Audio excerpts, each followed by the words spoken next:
Welcome to the Society Hub podcast series at the School for Business and Society at the University of York in the United Kingdom. Welcome. Today, we're focusing on what for many listeners may be a topic that they are not as familiar with, or maybe are just hearing about for the first time, and that is a shadow management board.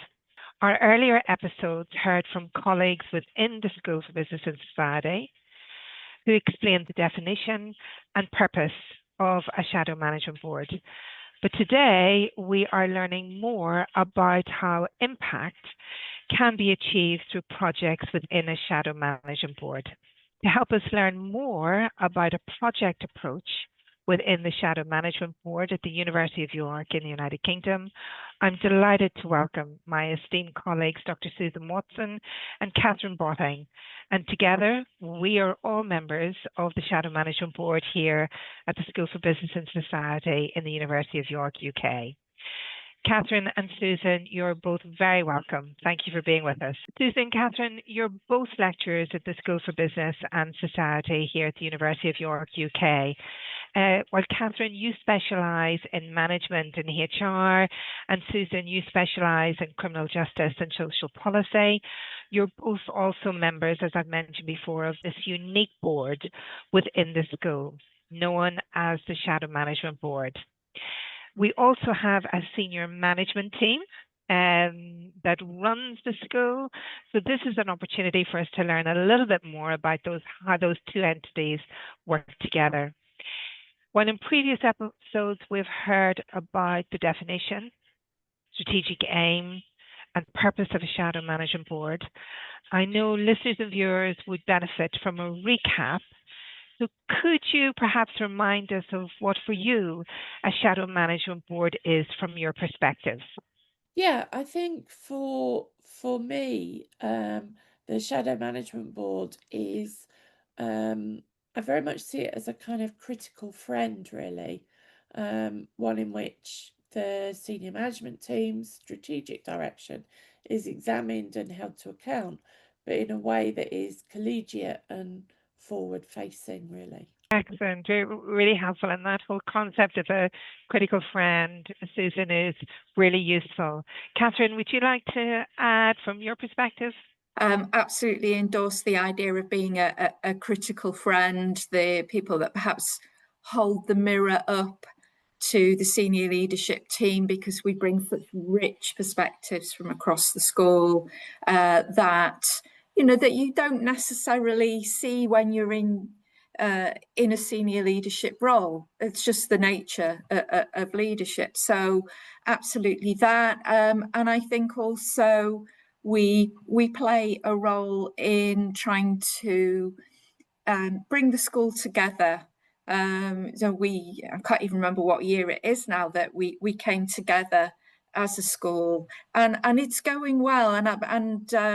But there's still more that we can do to feel more of a unified school, and I see the Shadow Management Board also having a role in that.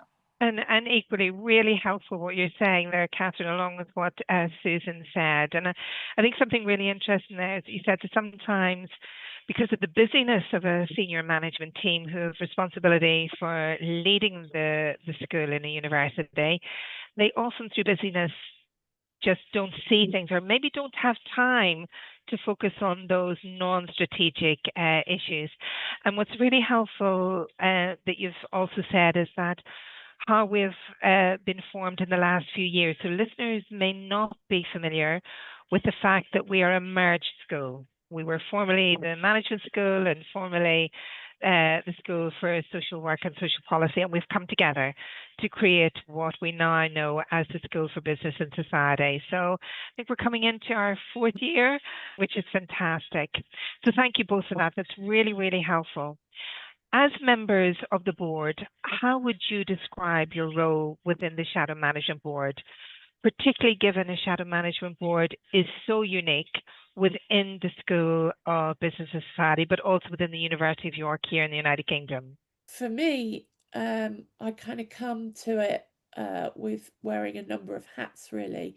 I am an early career researcher because academia is my second or possibly third career. But I've also got experience of both strategic leadership within the third sector, but I was also a student here at York, so I feel that I can bring my experience to the table in a way that supports and enhances the wider progress of the school and its staff. Excellent, really helpful, and that richness of experience that you bring, Susan, is fantastic to hear about. Thank you. Catherine? Yeah, like Susan, this is also my second, if not third or fourth career. I come from industry. I'm a latecomer to academia, and I think I bring insights. So, you know, it's a good learning for me that you can't overlay private sector practice into the higher education sector, but at the same time, and I'm sure Susan feels the same, you can bring insights that might contribute. And my main career was as a management consultant, and once a consultant, always a consultant, in that I like to see how things work. I like to diagnose what's going on and what could be improved. So for me, that's one of the great things about being on the board is that I'm understanding more what makes the school tick, but I'm also getting a chance to contribute to making it better, and that really matters to me.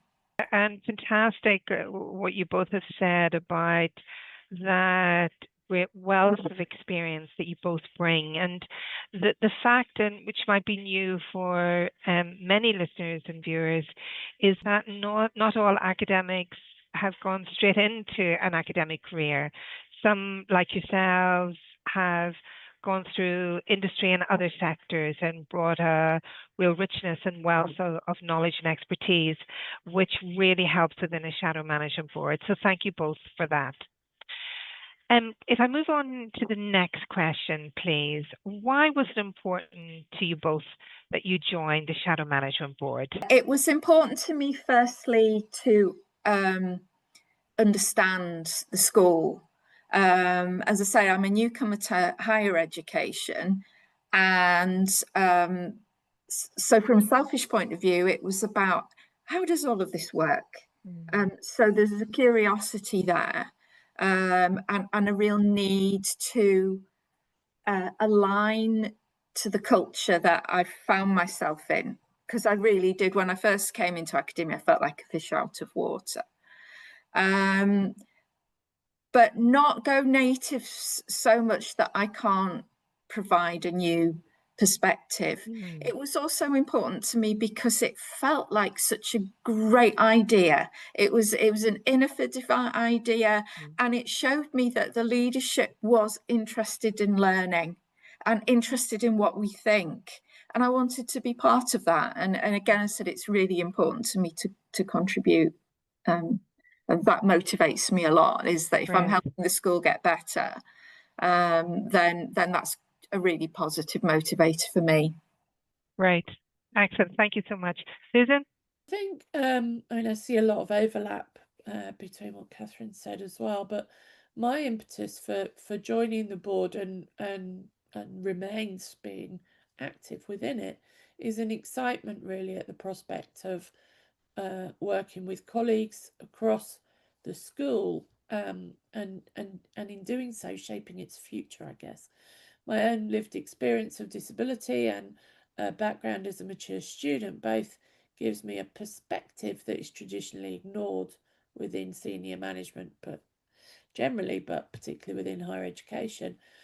And I really welcomed the opportunity to use my experiences in a way that I felt would enhance the future development of the school, both for the benefit of students, but also then within the kind of wider public good ethos of the university. And I felt that it was through this collaborative approach that the Shadow Management Board encapsulates that for me was really important to be a part of. And what's really interesting listening to you both is that common thread about how this is an opportunity, unique opportunity, reflected the openness of the leadership, but also another opportunity to make a contribution, not just to the work of the board, but the contribution to the wider school and public good, which is a real pillar of what the University of York in the UK stands for. So I know listeners and viewers will really benefit from those insights. A central part of the Shadow Management Board work is leading and contributing to projects. As Shadow Board members, you've both been part of leading and implementing projects, but you've also been involved in helping the wider Shadow Management Board to consider which projects fall under the scope of the board and which do not. Can you tell us a little bit more about Shadow Management Board projects that you've been involved with, and why are projects so important to the work of a Shadow Management Board? The work that I've done on the board very much builds upon my previous answer, really. I've really welcomed and enjoyed the opportunity to work collaboratively with other bodies within the school.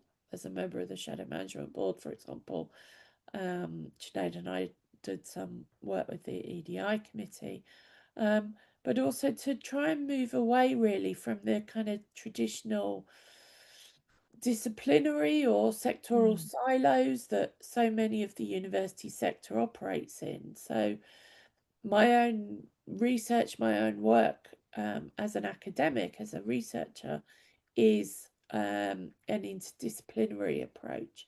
And I've tried to kind of take the same line really with my work within the Shadow Management Board. So I've pushed forward in the aim of increasing communication and understanding across the school, with the hope that in the future that will enhance strategic decision making that occurs on the senior management team and elsewhere. And I guess the final point I would make is that I think for a lot of organizations, and the university is no different, a lot of the time there's a disconnect really with understanding between a strategic policy and approach and the day-to-day kind of nuts and bolts. And I think it's very important for the Shadow Management Board to take that strategic approach and to remember that it's about the big picture and not the kind of everyday.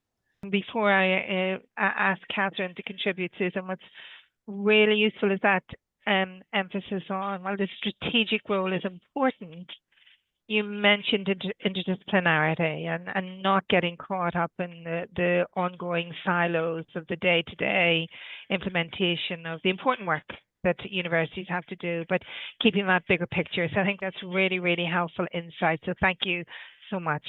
Catherine, would you like to add to that, please? Yeah, so I think when I first joined the board, and we've taken a while ourselves as a board to sort of bed in and understand our purpose. And it's great that we're doing these podcasts now, because I feel like we're ready to reveal ourselves to the world and what we're doing. Because I've been to some of my meetings with colleagues, and they're like, we don't actually understand what you do. What are you doing? What are you delivering? And that's really valid feedback. Back at the start of our inception, I worked with our colleague Victoria Wells to understand who our stakeholders are, how we should influence them, and how often. So a basic communication plan, which other colleagues have now taken and are really running with. And yeah, what I hope from these projects now that we're doing is that people will start to see the value of the Shadow Management Board, that we're not just sitting perusing spreadsheets and being a talking shop, that we're actually trying to contribute strategically to the school, but also culturally in like the identity of who we are and bringing people together out of their silos, which is really important. I mean, I remember when we first started this and we were just given a remit from our dean, we want you to do some projects on community. And I was a bit bemused by this. It's like, hang on, I thought we were here for scrutiny and critical friend and what. And I was a little bit reluctant, but I get it now, because some of the projects that we've brought to fruition have been about bringing us together, breaking down those silos. And I feel it's such a privilege to get to know colleagues from right across the school in different disciplines, in different parts, with different roles, and we need to spread that, and you know, share that with other colleagues. Really great, and you know, adding to sort of the wonderful contribution that Susan made just a few minutes ago, I think what is really helpful, Catherine, about what you said is that when you have something unique, such as a shadow management board, and you know, leadership has in the school, as you mentioned, the dean have taken that bold step to go down a very unique path. It takes time. It takes time to communicate what its purpose is, but also what you said was really important. It takes time for the members within that new identity to sort of get clear and sort of build their confidence in making a contribution that is valued as well. So that's been really, really helpful. Thank you so very, very much to you both. And moving on to the next question. As members of the Shadow Management Board, what have been the benefits and challenges of this important and unique work that you do within the board? The benefits. So for me, we've had a voice. And as people have learned where we are and what we do, they've brought ideas to us to bounce around for us to give our contribution to. So, you know, big things like how we're going to use our space within the school, and they get, I mean, it's the one place where you can bring something along and you are going to get the perspectives of the academics, of the professional services staff, from the research experts, from our colleagues in DAX. It is that place where you're going to get everyone's input, and I find it so rewarding. First of all, to hear everybody else's different perspectives, because I'm learning. It's like, God, you know, I'm looking at this from a teaching perspective. It hadn't even occurred to me from our colleagues in PSS that that's what they were going through. So it makes me a better colleague, because I understand now what's going on behind the scenes, what the plans are, and I feel like I have a stake in that now. And yeah, I understand better why, if something glitches in my day-to-day work, there's not somebody being difficult, it's somebody doing their best in the background. So opening up my eyes, my understanding of the school, the ability of the school to get these multiple perspectives and see them being acted upon. So one of my early frustrations was that I did feel like a little bit of an echo chamber, that we were saying all of these things and then the feedback loop stopped with us. There was nothing coming back. Well, again, thanks to our great chair, Kelly, she went back and said, you know, come on, what's happening here? And now I feel like that there is now a loop of continuous feedback between us and the senior leadership team and the broader school, in that is now becoming a dialogue. So it was an early challenge in that we felt like we were shouting into the void a bit, but we've overcome that. Yeah, the dialogue between us and the school and colleagues is just fantastic. Great. And what's really helpful about what you said is, and it builds on something that Susan said earlier around interdisciplinarity, and you kindly reminded us there, Catherine, that our board membership is not made up just of academics. We have a cross-section of representation, including PPS, which is our professional support colleagues, but also members who support academic writing and student support, which is our DAX team as well. So that's been really helpful. And also you said there that it's an opportunity for us all to gain better insight through the perspectives of so many. So that's really helpful. Thank you. Susan, it'd be great to hear your perspective, please. Yeah, I think I would answer the question maybe from the other side, perhaps, and bear with me because I don't, it starts off a bit negative, but hopefully it'll come right. I think that for me, because the initiative of the Shadow Management Board is so unusual and, I would argue forward thinking, that brought and continues to bring challenges because there are no kind of off the shelf structures or blueprints with which you can follow. Everything has to be done from scratch. But I would argue that that's really exciting, and that's something that for those of us involved is a real opportunity. But at times, I think, as Catherine has kind of alluded to, it's also can be very slow. It can be a very frustrating process. And I think you have to situate the work of the Shadow Management Board in its time and place as well.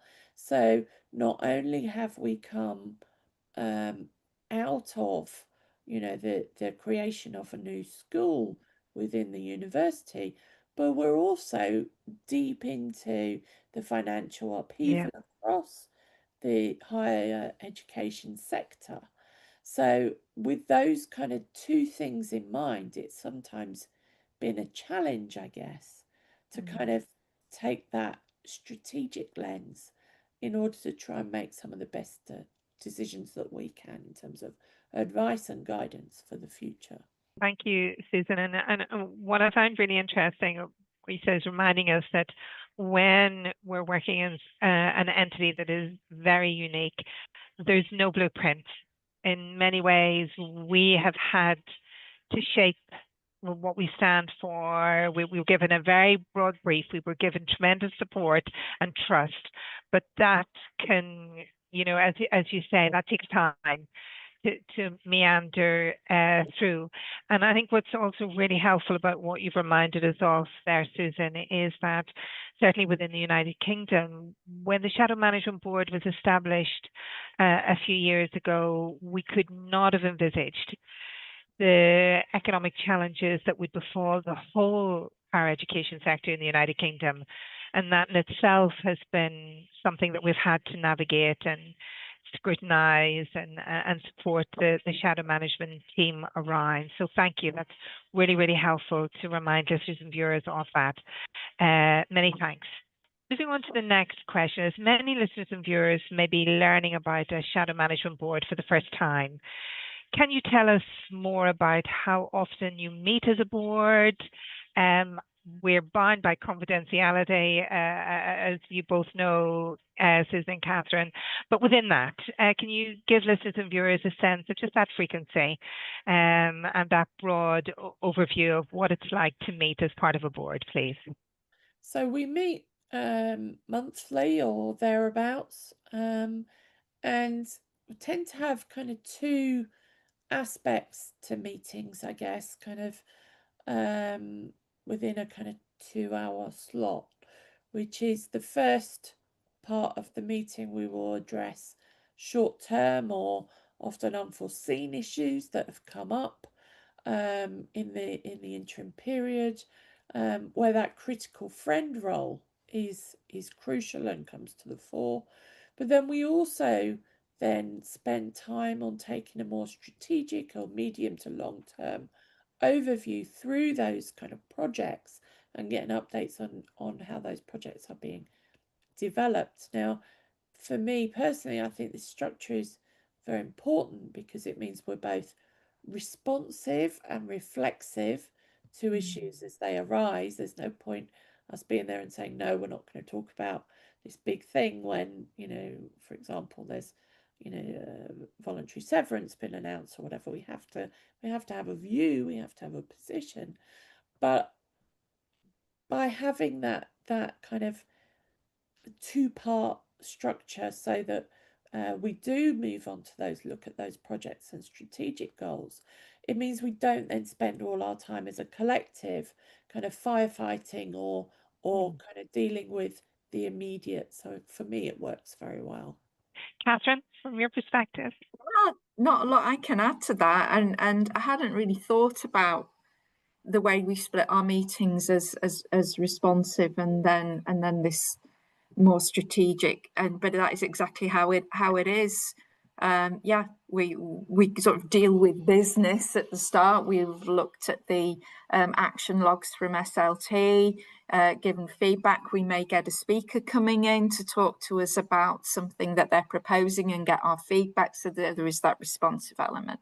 But yes, every meeting we turn our thoughts to being more future focused and more strategic and project focus, and it's a really good balance. Thank you.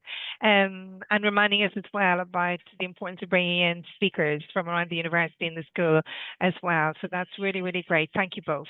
The next question you've both answered in part already, but I'm going to put it to you again to give you a little bit more time to answer it. We've heard in previous episodes, and as you've alluded to earlier, about how representative the board membership is within the Shadow Management Boards, not just academics. Has that been an important factor in how the Shadow Management Board works for you both in helping to create impact across the school? Vital. It's one of the things that makes us work. I have learned so much from the diverse, in every way, diverse colleagues that we have on the board. It's quite humbling, actually, listening to their experiences and their challenges and their insights. And we work because of that. It's like I said before, if leaders or colleagues come to talk to us because they have a proposal that they want some feedback on, they get the full spectrum of views, and I think that is our strength. And all credit to Kelly Kelly, our chair, for consciously making sure that we do have a full representation. I'm sure there's more we can do, and we are consciously thinking about who comes next. It's a 3-year rolling turnover of people, quite rightly so. We don't want to get entrenched and it's the same old views and the same of us, but it is a conscious thing that anybody who is interested in, or we will proactively go out and say, hey guys, we haven't got anybody from your area of the school, anybody interested? I don't think we'd be half as good at what we do if we didn't have this wonderful mix of colleagues on the board. And I think what's really helpful as well about what you've just said is, in terms of the role of chair, Kelly, it's not just been a decision about representation on the board from the outset. It has been ongoing throughout the life cycle of the board, which is really useful. So thank you for reminding us of that. Susan, from your perspective, please. I know, obviously, I kind of agree with what Catherine said. I think for me, from my previous roles in both the third sector and in politics, has very much been brought from the fact that I think decision making and policy making that involves stakeholders from across departments, from across organisations, is much more credible, much more robust than a top-down approach, which frequently leaves senior management team and the like, unaware of the reality on the ground, pretty much. I think what's really, really important about what you just said about that our approach through that representation, that diversity, really is, reflective of our ethos. and what the senior management team had asked us to do, and that we avoid a top-down approach, which is really, really important. So thank you. Really, really helpful. Can I come to the next question for you both? What are you both most proud of when you look back over the last 2 years in which the Shadow Management Board existed? For me, it's just to kind of go back to the other things I've said, really, is this kind of collegiate approach, I think. Being able to illustrate and to prove by example that important and difficult decisions can be made in a supportive and united way by a real cross section of staff, of stakeholders with very diverse experiences, but that those decisions can be made in a supportive and a united way with really robust scrutiny, but that's done without rancor. And I think that is a really important model for us to take forwards, and one that I would very much take a pride in, to answer your question directly. And particularly what you said there, Susan, about the amount of time that's taken over that scrutiny. And we've gotten some feedback already about how that's been welcomed as well. So really great. Thank you. Catherine. I'm most proud of what it says about our culture as a school, and that we've been able to live up to the aspirations. Yeah, I'm very conscious when colleagues are saying to me, what is it that you actually do? There's a lot of things that we do that we can't publicize. Yes. But behind the scenes, reassure people that we are trying to represent the views of the various parts of the school, and we are being listened to, and changes are being made to proposals, policies in line with feedback that we're giving. And we just can't go out and say, they said this and we said that, and this is what we just can't do that. We have to respect the confidentiality. So it's very difficult to be visible.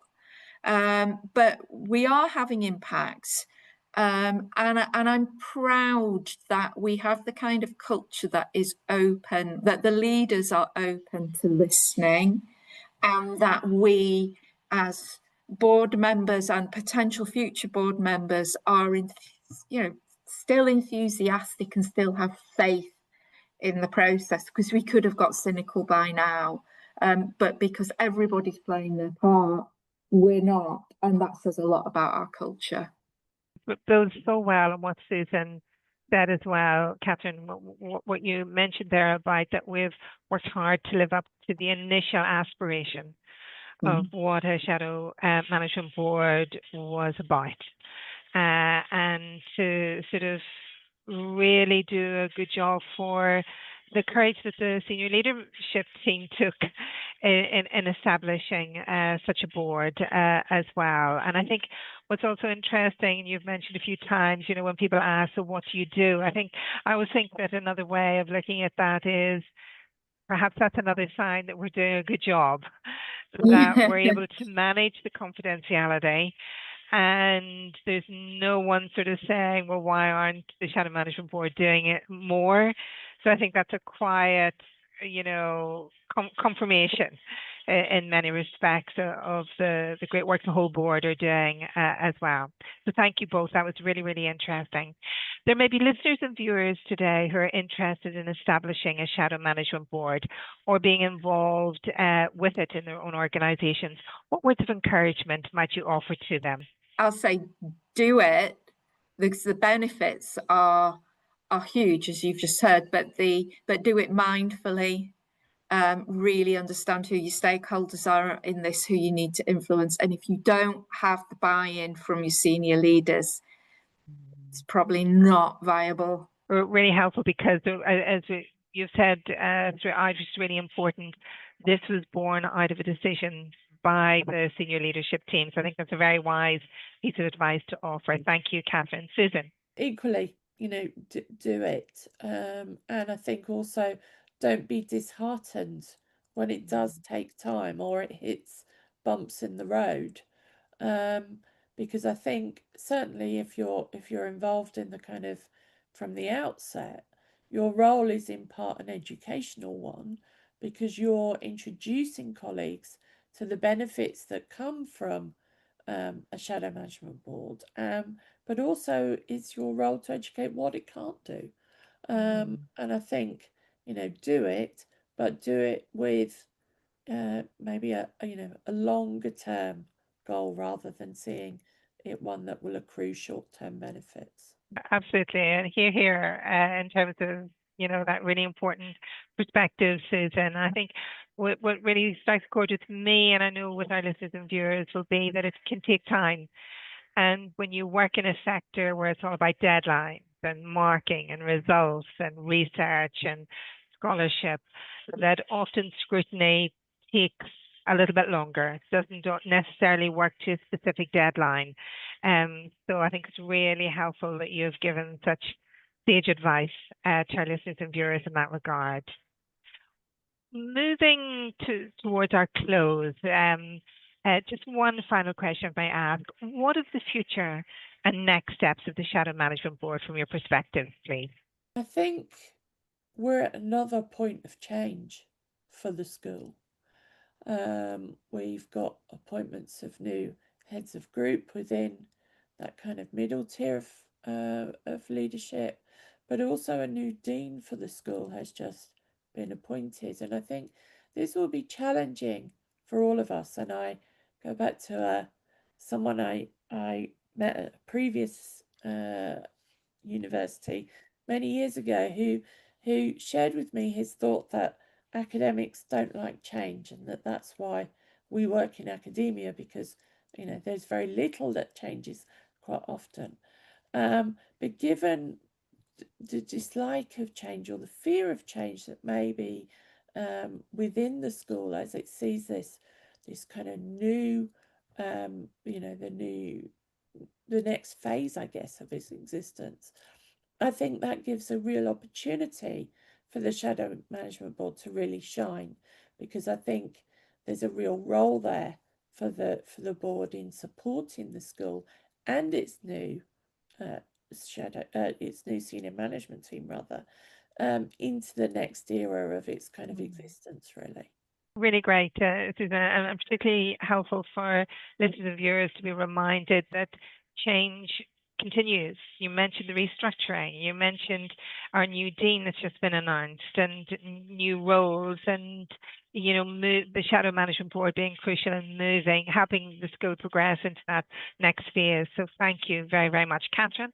I couldn't have put it better myself in what Susan just said. With the appointment of a new dean, it's almost like we need to go back to square one's the wrong word, but we need to understand who that vital new leader is, what his attitude to the shadow board would be, and we need to get in front of him and understand his views, what he would expect from us. So there's almost a new contracting, new creation of that relationship charter, if you like, so that will shape where we go. So let's see, but it's important that we remain visible. It's important that we build those relationships as quickly as we can. And I'm particularly building on the excellent points from Susan, what you said there about recontracting almost when leadership roles change and personalities change. I think that's, really, really great, and another exciting phase as well for us as a board with new leaders as well. So thank you. A gentle reminder as we move to our close that we make free resources available to our listeners and viewers just to help them think a little bit more, learn a little bit more about what a Shadow Management Board is. So all of those resources are available on the links below this recording. So as our time is up today, unfortunately, all that remains for me to do is to thank lecturers Dr. Susan Watson and Catherine Botting for their generous insights and sharing today.